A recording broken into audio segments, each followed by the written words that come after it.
दिया मुझे? 1/4 pi epsilon naught correct? into Q1 Q2 Q3 upon wrong wrong wrong wrong wrong. Q1 Q2 Q3 आपने तीनों साथ में ले लिए। अरे दो का इंटरेक्शन महसूस करिए, तीन का इंटरेक्शन महसूस होता ही नहीं है। ये कैसे तीन आके एक साथ भिड़ पड़े?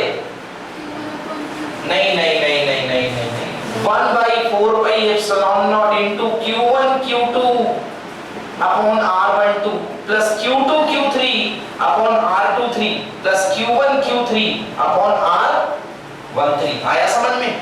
इनको अलग अलग करके जोड़ोगे तो पहले सिस्टम की एनर्जी इसकी प्लस इसकी, वो जो Q3 बैठा हुआ है इसकी प्लस इसकी। बेटा तीन सिस्टम बनेंगे और तीनों अपनी अलग अलग एनर्जी लगाएंगे तो सिस्टम की एनर्जी हो जाएगी दोनों की जोड़ करके, क्योंकि एनर्जी स्केलर क्वांटिटी है, स्केलर क्वांटिटी का अलजेब्रिक सम होता है, इसलिए तीनों एनर्जी को जोड़ देंगे। आया समझ में ना? देखते हैं अगर तीन चार्जेस है हमारे पास तो क्या हाल है। ये देखिए तीन चार्जेस है हमारे पास Q1 Q2 Q3, एक की पोजीशन R1, एक की पोजीशन R2, एक की पोजीशन R3।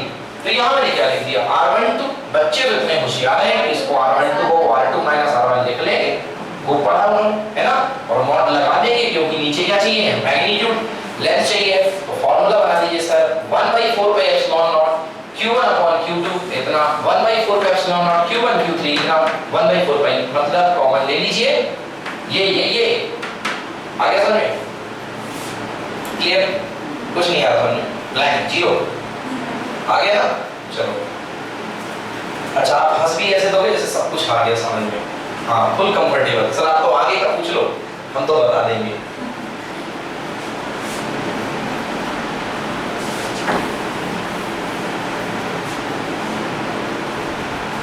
ओके तो ये तो रही चार्जेस के सिस्टम की बात, ठीक है? अगर हम चार्जेस के सिस्टम को देखें तो एक चार्ज यहाँ पर दो बार इन्वॉल्व होता है कि नहीं होता है? होता है ना? जैसे देखो Q1 दो बार इन्वॉल्व हुआ है, एक यहाँ और एक यहाँ। अगर Q2 की बात करें तो दो बार इन्वॉल्व होता है, यस और नो? तो अगर मैं बोलूं कि यहाँ पर आपको electrostatic potential energy of N n charge system, electrostatic potential energy of N n charge system, n charges के सिस्टम की इलेक्ट्रोस्टैटिक पोटेंशियल निकालनी, कुछ नहीं, ये काम कभी नहीं आपके। आपको क्या करना, चार कितने चार्जेस, फोर चार्जेस आएंगे तो 1 का 2 के साथ, फिर 2 का 3 के साथ, कोई किसी के साथ रिपीट ना हो बेटा। ऐसा नहीं कि आपने 2 का 3 भी कर दिया और फिर 3 का 2 भी कर दिया, नहीं, वो एक ही सिस्टम है। समझ में आया? जैसे देख लो मैंने यहाँ 1 का 2 के साथ किया, फिर मैंने कहीं पर 2 का 1 के साथ किया क्या? नहीं किया। समझ में आया? तो इसलिए आप उसको सॉल्व कर लोगे ना, मल्टी चार्जेस सिस्टम आएगा। तो क्लियर? ये हो गया। नेक्स्ट आ गया एरिया वेक्टर, ठीक है ना? अब पढ़ने जा रहे हैं धीरे से गॉस थ्योरम की एंट्री लगेगी, है ना? गॉस थ्योरम पढ़ने जा रहे हैं, पढ़ा दिया स्कूल में Gauss theorem.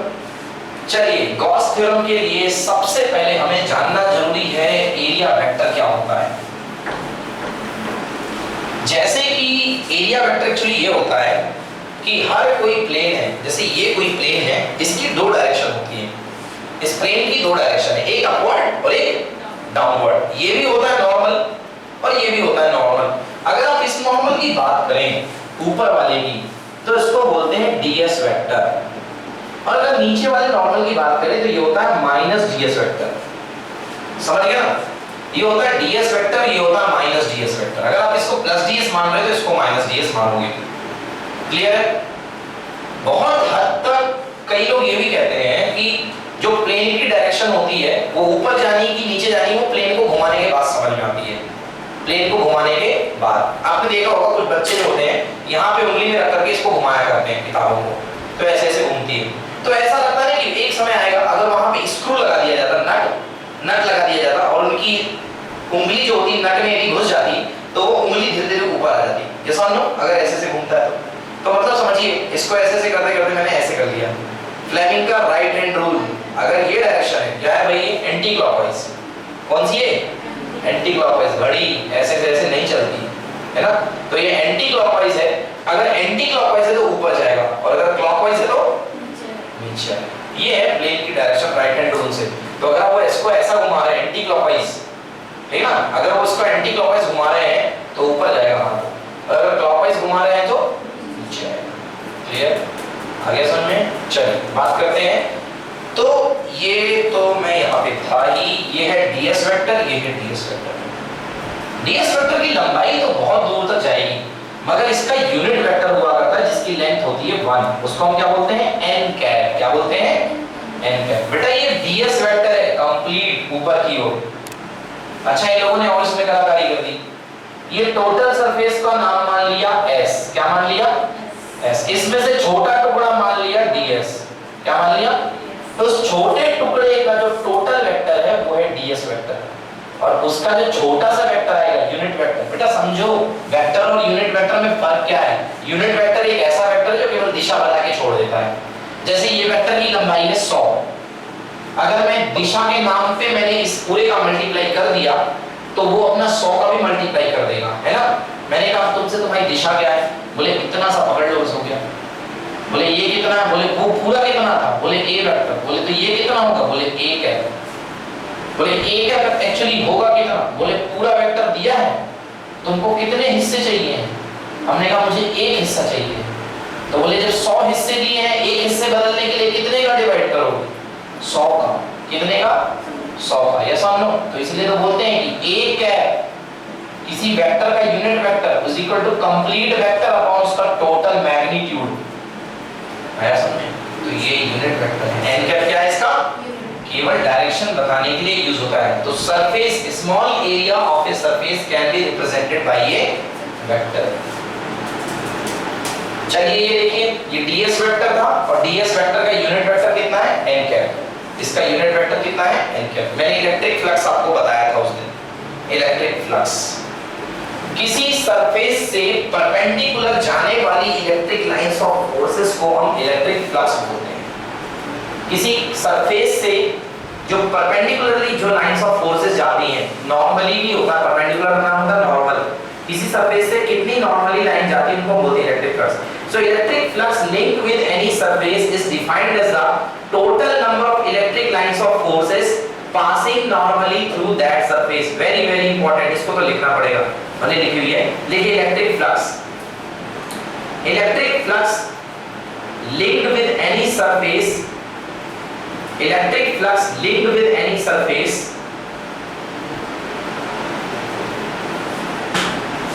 electric flux linked with any surface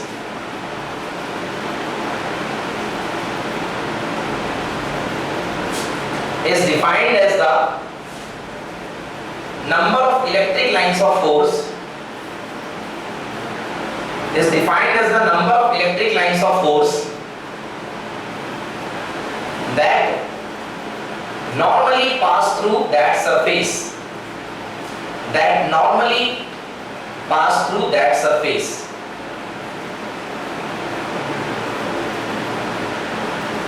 Okay, that normally pass through that surface. ठीक है, मतलब उन इलेक्ट्रिक लाइंस ऑफ फोर्सेस की संख्या जो किसी सरफेस से कैसे पास होती हैं, परपेंडिकुलरली, जो किसी सरफेस से परपेंडिकुलरली पास होती हैं, उनको हम बोलते हैं electric flux. Electric flux electric lines of forces की वो संख्या है, it is the number of electric lines of forces that passes perpendicularly through the surface. ये देखिए यहाँ पे बहुत सारी लाइंस ऑफ फोर्सेस जा रही हैं, बहुत सारी लाइंस ऑफ फोर्सेस जा रही हैं, सरफेस से निकल रही हैं। क्या सबकी सब फ्लक्स है? नो। सबकी सब फ्लक्स है क्या? नो। क्या ये फ्लक्स है, ये वाली लाइन? हाँ, ये वाली जो इलेक्ट्रिक लाइंस ऑफ फोर्स निकल रही है ये एग्जैक्टली फ्लक्स में शामिल होगी। क्यों? क्योंकि ये इस सरफेस से कैसे निकल रही है, नॉर्मली। देखिए इसका एंगल कितने डिग्री है, 90 डिग्री। यस और नो? सर आपने 90 डिग्री एंगल कैसे देख लिया?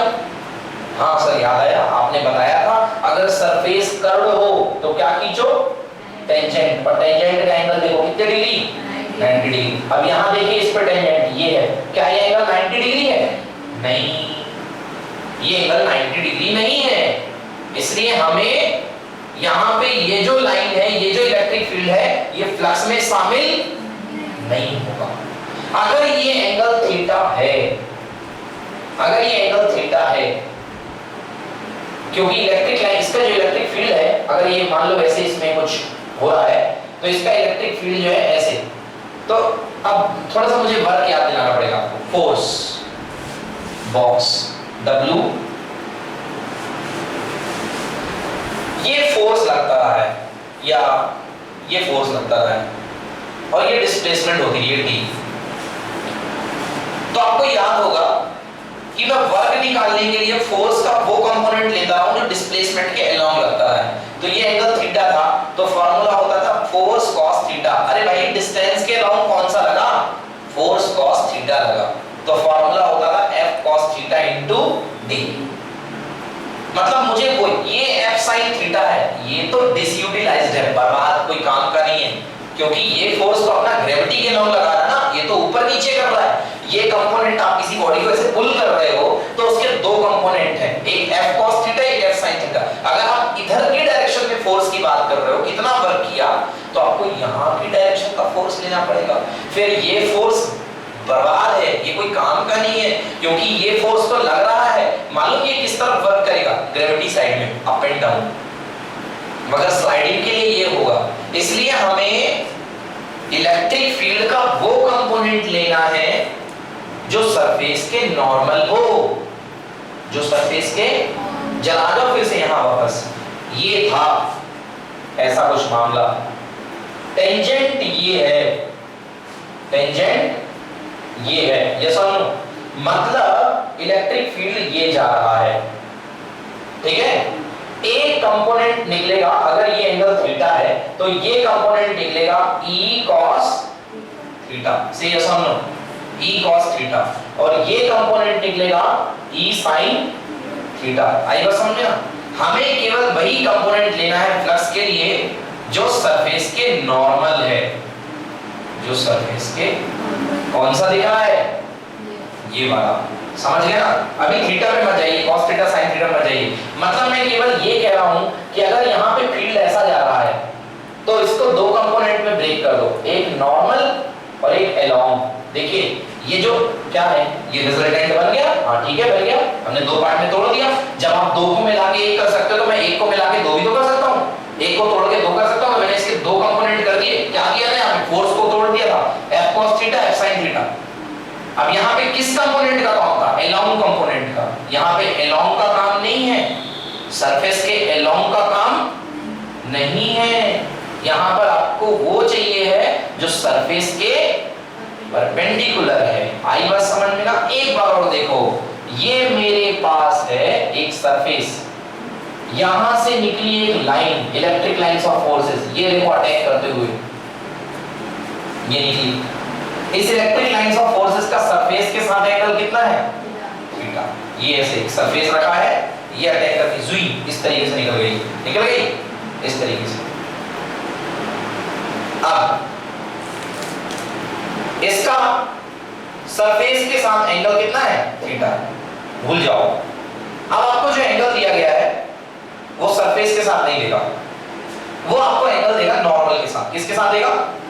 नॉर्मल के साथ। कहां है नॉर्मल? ये है नॉर्मल, ये है normal N cap. N cap के साथ आपको इसका एंगल दिया गया है थीटा।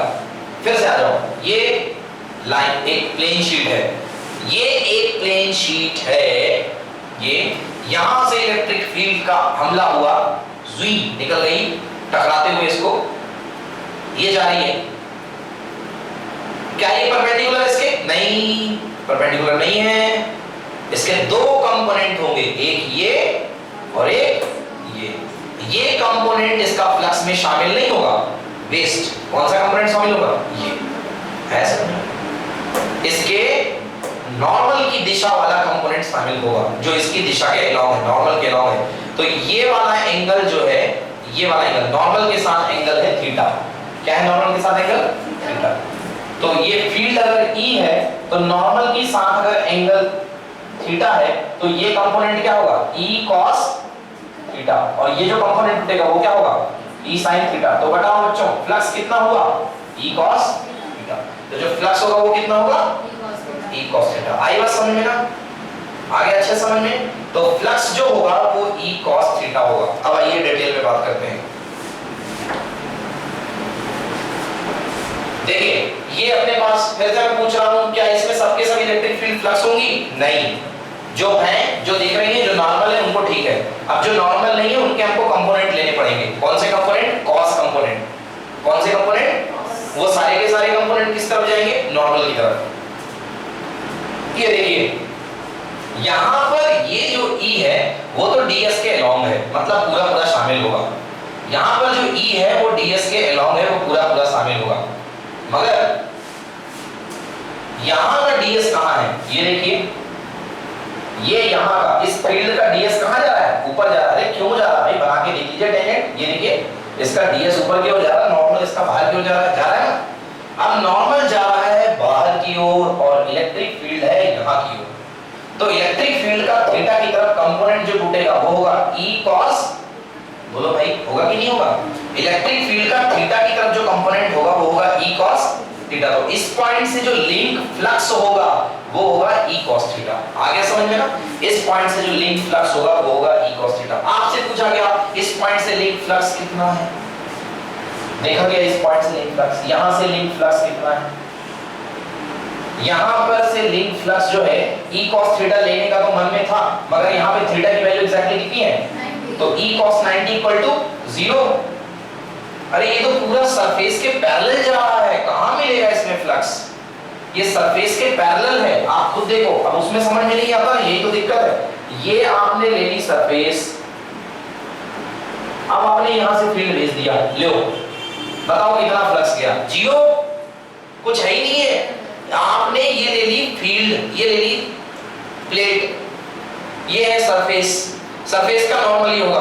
अगर आप ऐसे भेजते तो मैं इसका कुछ कंपोनेंट तोड़ लेता, ऐसे भेजते तो भी मैं थोड़ा बहुत कंपोनेंट यहाँ तोड़ लेता। आपने ऐसे भेज दिया, क्या कंपोनेंट तोड़ूंगा? प्योर हॉरिजॉन्टल है। फ्लक्स कितना हो गया? 0। अगर आप यहाँ से पूरे की पूरी इस तरफ से फ्लक्स भेज देंगे, इसमें कितना लिंक होगा फ्लक्स? 0। अगर ऐसा कर दिया तो मैक्सिमम, क्योंकि वो फ्लक्स ऐसे आ रहे हैं सीधे सीधे 90 डिग्री पर अटैक करेंगे, तो ये हो जाएगा मैक्सिमम फ्लक्स। मगर इसमें कितना फ्लक्स? 0 फ्लक्स। ये बात समझना? अब भूल जाए तो E cos थीटा याद रखना। E cos थीटा, तो E cos थीटा, थीटा की वैल्यू कितनी डिग्री